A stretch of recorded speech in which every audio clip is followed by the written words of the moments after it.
The girl them skill arty. Shonda Paul, some give it to, some give it to, some give it to our girls. 5 million and 40 naughty shorty. Baby girl, all my girls, all my girls.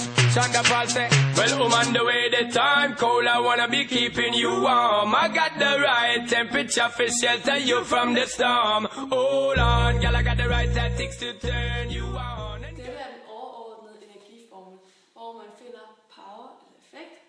Den bruges i termisk og elektrisk energi, og den hedder P lige med delta E divideret med delta T. P det står for power, effekt, og E det står for energi, og T det står for den tid, der er brugt.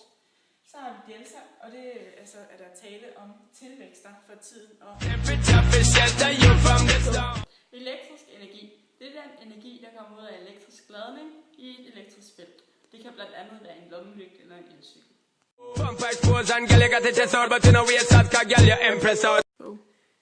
En elpære på 60 watt er tændt en time.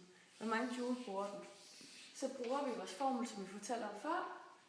Først skriver vi 60 watt, og så ganger vi det med 60 sekunder, og igen med 60 minutter, fordi så har vi fået det til en time.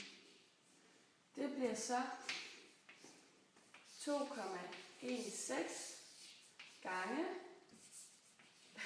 10 i femte joule. Vi har ikke brugt vores formel først. Ifølge en opgave, der skal vi bruge denne formel. Men der er vi nødt til at isolere E, for det er den, vi skal finde. Så vi siger delta E lige med P gange med delta T. Ja. En energisparepære bruger i samme tidsrum 11 watt. Hvor meget energi bruger den så? Så bruger vi formlen igen og skriver 11 watt gange med 60 sekunder og gange med 60 minutter. Og det bliver så til 3,96 gange 10 i fjerde joule. Så der kan man se, at der er en stor forskel i, hvor mange joule så kan vi finde ud af, hvor stor energibesparelsen er ved at vælge energisparepæren. Og så bruger vi vores matematiske formel, som hedder, så siger vi 60 watt minus med 11 watt for at finde forskellen. Og så dividerer vi så det med 60 watt og ganger med 100. Og det bliver så 81,6%. Så det er meget, man kan spare.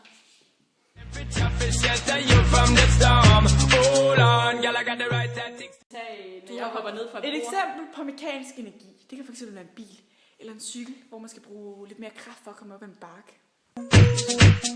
Mekanisk energi har to energiformer, kinetisk energi og potentiel energi.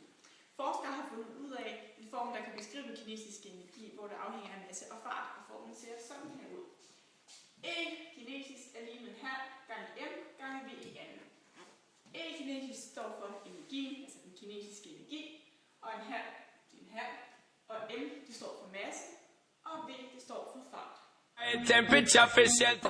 Ligesom med kinetisk energi er der også en form for potentiel energi. Den afhænger af højde og masse. Den lyder sådan her. Energi potentiel er lige med M gange G gange højde. M det er masse. G den er konstant og hedder 9,82 meter sekundet i anden.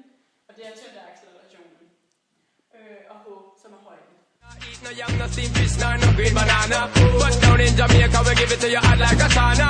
Well, on the way, the time cold, I wanna be keeping you warm. I got the right temperature for shelter you from the storm. Hold on, girl, I got the right tactics to turn you on. And girl, I wanna be the papa, you can be the mom. Oh oh, bump expose and girl, you got the test out, but you know we are sad, cause girl, you're impressed out. And if it is out of me, if it is... Termisk energi, eller varmeenergi, som man også skal kalde det, er en form for energi, som tit kommer af elektrisk energi, som så bliver omdannet til varmeenergi, f.eks. elkedler og komfur og radiatorer og sådan ting. Den modsatte varmeenergi beregnes ved hjælp af denne formel, som hedder den tilfælde energi, M gange C gange delta T, og M står for massen, og C står for T'ens specifikke varmekapacitet, som for vand er 4180, og delta T, altså temperaturforskellen, hvor man så tager sluttemperaturen og minus som er starttemperatur. Hvor meget energi kræves der for at opvarme 1,125 kilo vand fra 12 grader til 100 grader? Og for at finde det, så finder vi først temperaturforskellen, hvor vi siger 100 og minus 12, og det giver så 88. Så det er temperaturforskellen. Så tager vi 1,125 kilo, for det er det vand, vi skal regne ud, gange med 4.180 joule per kilo gange Kelvin, som er vandspecifikke varmekapacitet, og det ganger vi så med 88, som var temperaturforskellen. Og det får vi så til 400. I wanna be keeping you warm. I got the right temperature for shelter you from the storm.